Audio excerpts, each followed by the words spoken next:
For years, the golf world has watched two players share the same tour but never share a word. Pat Perez and Phil Mickelson. They were once close friends. Now, they don't even look at each other. That silence always meant something. In 2022, Pat finally broke it. He said Phil crossed a line that was uncrossable and unforgivable, but he refused to say what happened. The mystery stayed buried. Until now. We're taking you back to 2015, to the Barclays tournament in New Jersey, to a private villa where three people sat down for a glass of wine after a long day. Pat trusted Phil. He looked up to him like a mentor. But trust can shatter in a single moment. What happened when Pat left the room is the reason this friendship ended forever. And here's where it gets even darker. When Phil tried to apologize, he didn't fully own what he did. Instead, he asked a question that made everything 10 times worse. That one question killed any chance of forgiveness.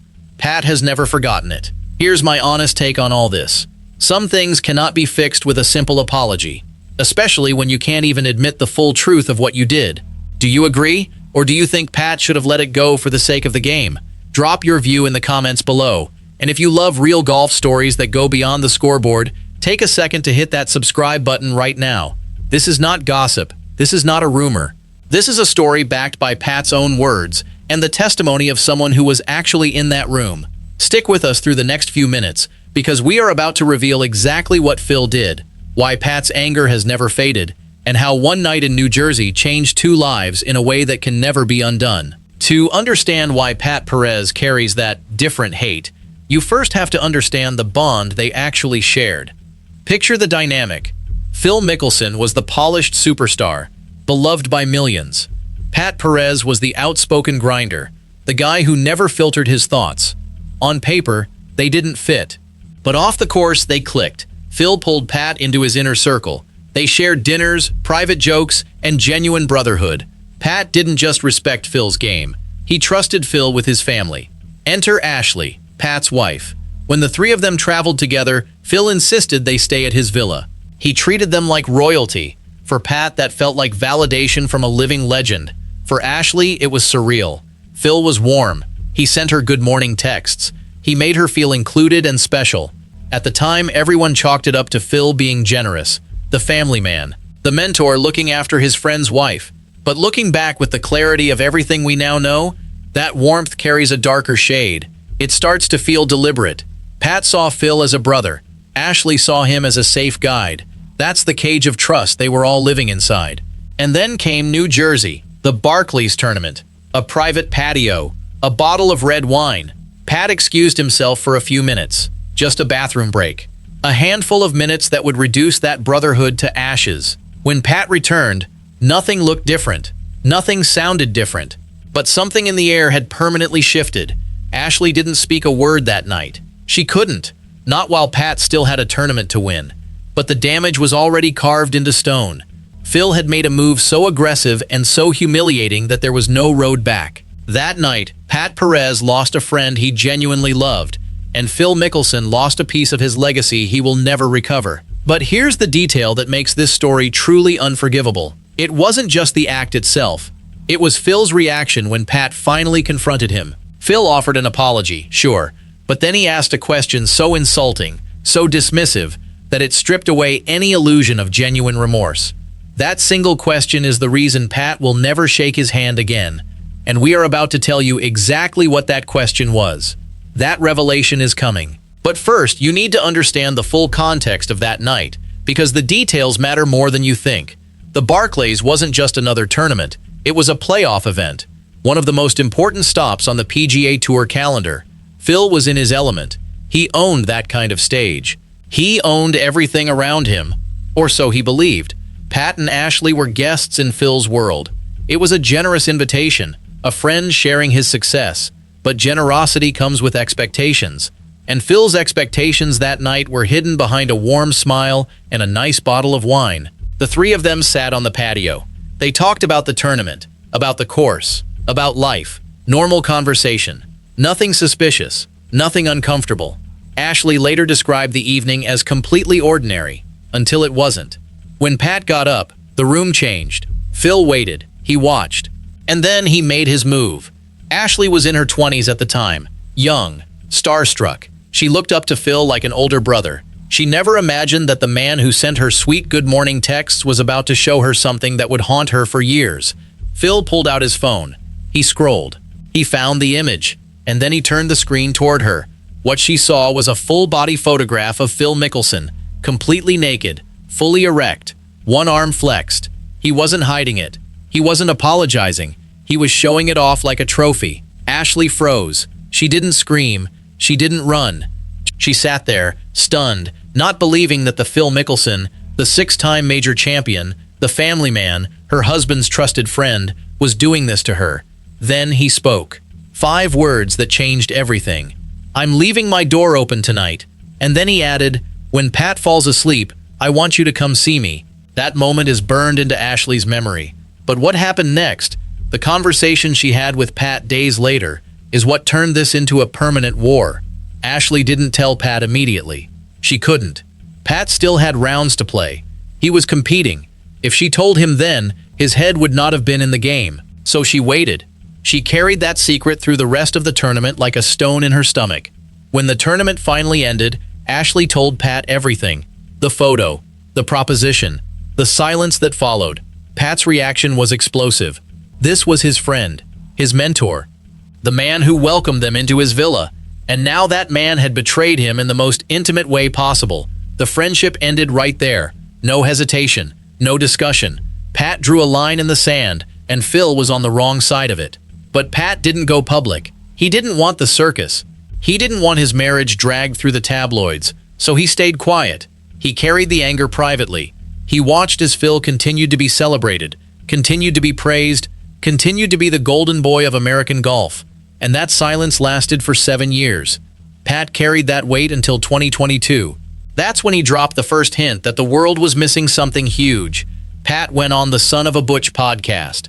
Claude Harmon asked him about the friction between him and Phil, and Pat finally let a piece of the truth slip out. His exact words still echo through golf media. "I have a different hate for Phil than most people." He paused. Then he continued. "And people won't know the story. I'm not going to go into the story again. But Phil crossed the line with me that is just uncrossable and unforgivable." That was the moment everyone knew something had gone terribly wrong. But Pat stopped there. He didn't explain what Phil actually did. He didn't mention Ashley. He didn't mention the photo. He just left the golf world with a mystery that would simmer for 4 more years. Fans speculated. Was it about LIV Golf? Was it about money? Was it about competition? None of those guesses were right. Because what happened was far more personal than any business dispute. Pat never mentioned the podcast again, but the clip lived on. It circulated. It haunted Phil's reputation like a ghost that wouldn't go away. And then, in June of 2026, everything exploded. Alan Shipnuck published his investigation. And Ashley Perez finally told the full story to the entire world. The scratch report was devastating. It detailed multiple allegations against Phil Mickelson. But the centerpiece was Ashley's testimony. She came forward publicly for the first time. She told the world what happened on that patio. She described the photo, the proposition, the humiliation she felt, and the pressure to stay silent. Her reason for speaking out was simple and powerful. With Phil, I feel like the pattern has been there for many years, but people have been afraid to go public because it's Phil Mickelson. We give these golfers so much adulation and money, they think they're gods. They think they're untouchable. That line hit hard. It wasn't just about one incident. It was about the culture of entitlement that protects superstars. Ashley was calling out the system itself, but she wasn't done. She also revealed something that made the story even more damning. She told Shipnuck that Phil had been sending her good morning texts before the Barclays. He was laying groundwork. She now describes it as grooming.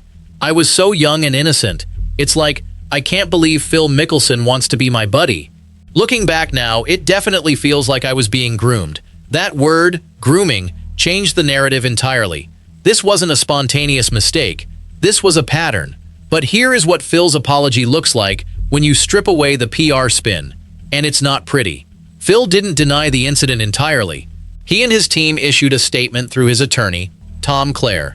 They called the scratch investigation an anonymously sourced drive-by shooting. They said some allegations were false. Others were mistakes he has already acknowledged. But then came the line that infuriated Pat even more. Mr. Mickelson's willingness to apologize for his conduct should not be misconstrued as an admission of every allegation made against him. Read that again. He apologized, but he didn't admit to everything. He left room for doubt. He left room for denial. Ashley's attorney fired back immediately. "We are disappointed that Mr. Mickelson continues to attack Ms. Perez rather than confront the overwhelming and undeniable evidence of his misconduct. The evidence is clear, and it will speak loudly and decisively at the appropriate time. This is not the apology of a man taking full responsibility. This is the apology of a man trying to manage his image." And that leads us to the most insulting moment of all. When Pat confronted Phil about the photo, Phil asked a question that made Pat's blood boil. "You mean topless?" Pat couldn't believe it. Phil had sent a full-body nude image. Erect, flexing, and he was asking if Ashley meant topless. That question told Pat everything he needed to know. Phil either didn't remember the gravity of what he did, or he was trying to minimize it. Either way, it showed that Phil didn't fully understand how deep the betrayal went. Or worse, he understood and didn't care. That's why Pat cannot forgive. He told the world exactly why in that same podcast interview. He knows that he screwed up. He apologized for the action, but I cannot forgive him for it. The word cannot is the most important word in that sentence. He didn't say won't. He said cannot. That implies something inside Pat is permanently broken. Something no apology can fix. So where do Pat and Phil stand today? And what does this mean for the legend of Phil Mickelson? As of right now, both players are still on LIV Golf. They share the same tour. They share the same locker rooms, but they do not speak. They do not acknowledge each other. The coldness is visible to anyone who pays attention. Pat and Ashley divorced in November 2023. That's worth noting. Ashley is now Pat's ex-wife.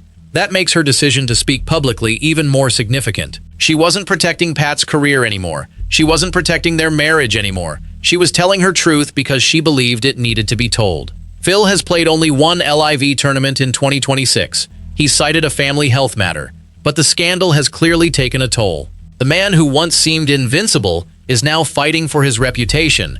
And the broader question remains, what does this do to Phil's legacy? 6 major championships. Some of the most exciting moments in golf history. A fan favorite. A family man. That was the image. Now, that image is cracked, possibly shattered. This isn't about a bad contract or a poor decision.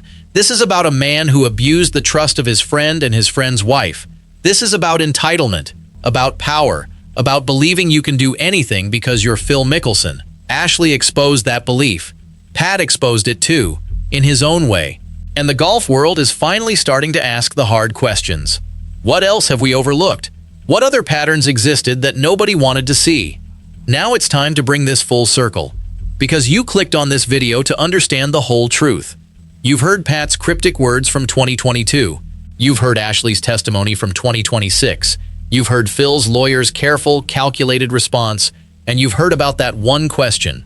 You mean topless? That killed any chance of reconciliation. Now you know exactly what Pat meant when he said Phil crossed an uncrossable line. It was not about money. It was not about live golf. It was not about competition. It was about a naked photo, a proposition, and a total betrayal of trust. It was about Phil taking something that wasn't his to take, and then trying to downplay it when he got caught. Pat Perez lost a friend that night in New Jersey. But what he really lost was his belief in the fairness of the world. He trusted a legend and got stabbed in the back. His wife got humiliated, and Phil walked away with his status mostly intact for almost a decade. That's the real crime. Not just the act itself, but the protection that followed. So here's my final question to you, and I want you to think about this seriously. Could you forgive a friend who did this to you? Could you shake their hand and move on like nothing happened? I honestly couldn't. I think Pat's response, refusing to forgive, refusing to pretend, is the only honest response. Some lines, once crossed, change everything, and Phil crossed that line. But I want to know what you think. Do you believe Pat overreacted? Do you think Phil deserves a second chance? Or is this the kind of betrayal that just cannot be undone? Drop your honest opinion in the comments below. I'll read every single one. And if this video helped you understand what really happened between Pat Perez and Phil Mickelson, take a second to subscribe to this channel. We're telling the stories that nobody else is telling. The stories that happen behind the scoreboard. Hit subscribe, turn on notifications, and join us for the next deep dive. Because here's the thing about golf. It's not just about the swings. It's about the people, the friendships, the trust, and sometimes the shattering of everything you thought you knew.